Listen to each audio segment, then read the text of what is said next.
Yo, it's your boy Uneducated Brother. You know how we do it out here in these streets, man. And today, man, woo, I saw that debate. Let's get to the media reaction, and then I'll just give you my thoughts on that debate, man. Let's see what's going on with that, man. Let's see what happened. That was a shit show. That was a hot mess inside a dumpster fire, inside a train wreck. Clearly, this debate was an embarrassment for the United States of America. What a dark event we have just witnessed. The tip of the hat to Cormac McCarthy when we say, if that wasn't a mess, it'll do till the mess gets here. That was the worst debate I have ever seen. In fact, it wasn't even a debate. It was a disgrace. It was a complete disaster on all fronts. The whole thing was disgraceful. That was the worst presidential debate I have ever seen. I mean, this felt like an assault. It felt like an assault on our senses. It felt like an assault on our presidential campaign process. It felt like another assault on our politics, because that's what it was. There's something beyond fact-checking that needs to happen here. This is the sort of thing that shouldn't happen. This sort of debate shouldn't happen in a democracy. Chris Wallace did not act as a moderator. Donald Trump did not act as a debater. Yeah. Donald Trump was the abuser, and Chris Wallace was among the abused. You cannot have watched that debate, I would think, and be proud of our president. We should be really clear here. This is not both sides type of situation. There was one party on that stage interrupting, yelling over the moderator. This took it too far, even for Donald Trump. And he was rude. He didn't abide by any standards of decorum or decency. It was really, frankly, embarrassing. I don't think we've ever seen a president of the United States completely lacking in shame. I mean, just shameless and obesely immoral. He did come out hot.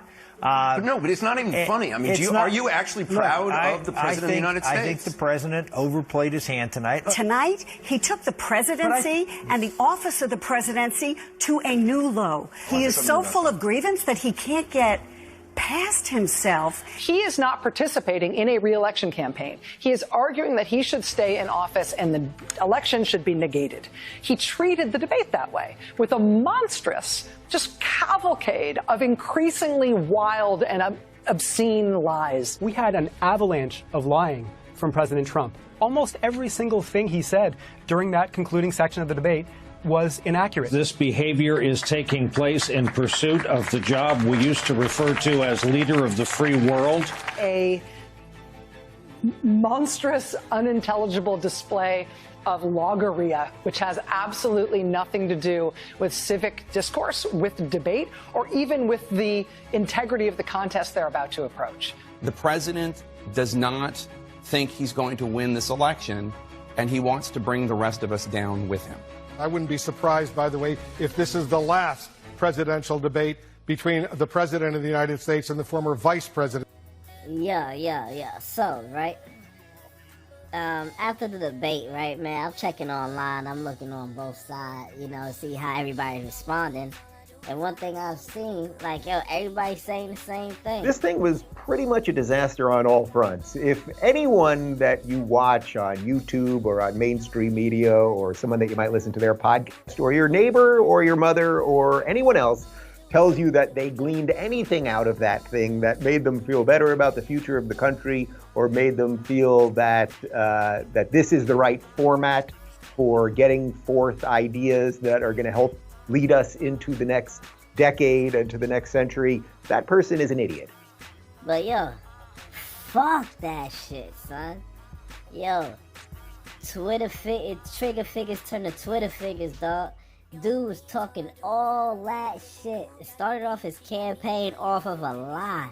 Talking about fine people on both sides. Talking about he didn't condemn white supremacy. There's tapes all over the place son condemning white supremacy. And I'm not talking about the neo-Nazis and the white nationalists, because they should be condemned totally. President Donald Trump signed a congressional joint resolution that condemns white supremacy, neo-Nazis, and other hate groups. The neo-Nazis. He hasn't condemned a darn thing. They ran this dude through an impeachment because he questioned this dude's son. And you expect son to come over there and all calm and shit? The nigga over here on tape, the man said it in that freaking debate. Dog, you on tape bragging about the shit. Talking about it's a lie.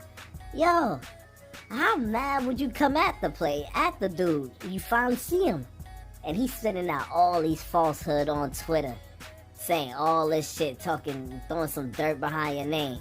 Man, shit. Yo, that right there, yo, fuck what you heard, man. That shit was popping, nigga. That shit was popping. I need to see part 2. They know that they got their ass whooped so bad that they're like, no, we shouldn't do another one. That man was outperforming that dude, man. If you pay attention to the shit, my man Biden over there had a pen trying to make sure he keep down his note, while that dude over there, Trump, just looking at him, grilling him, ready to attack. Like, yo, right now, it's fighting. Niggas is fighting for America right now. Because no matter how much you try to do right, you say up, they gonna say, nah, it's down. Like, fuck all that shit, nigga. Trump 2020. Went out. Bad boy, baby.